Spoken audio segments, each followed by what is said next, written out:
to'rtta farzandim bor. Hozirgi kunda to'rtta farzandim o'zimni bo'ynimda. Xo'jayinim truck driver.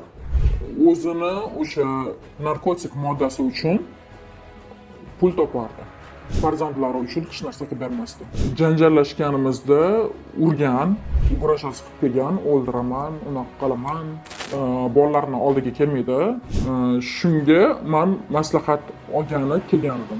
Support puli bor, o'sha summani ham vaqtida to'lamasa, bu yig'ilib penyalari bilan katta qarzdorlikni olib keladi. Eri uchun og'ir huquqiy oqibatlarga green kartasini cho'zdirish. Agar bu holat isbotlanadigan bo'lsa, bu holat ham eri uchun og'ir oqibatlarni keltirib chiqaradi. Xalqaro masalalarda huquqiy shartnomalar bilan bog'liq bo'lgan holatlarda yordam kerak bo'lsa, Suhrobjon, hozirgi kunda mana shu vatandoshlarimizga Amerikaga yangi kelgan vatandoshlarimizga qanday tavsiya va maslahatlaringiz bor? boshida kelgan paytda to'g'ri kelgan odamni oldiga yugurib borish to'g'ri deb tavsiya qilmayman. Shaxsiy ma'lumotlar har bitta odamni o'zida turishi kerak va u sir saqlanishi kerak.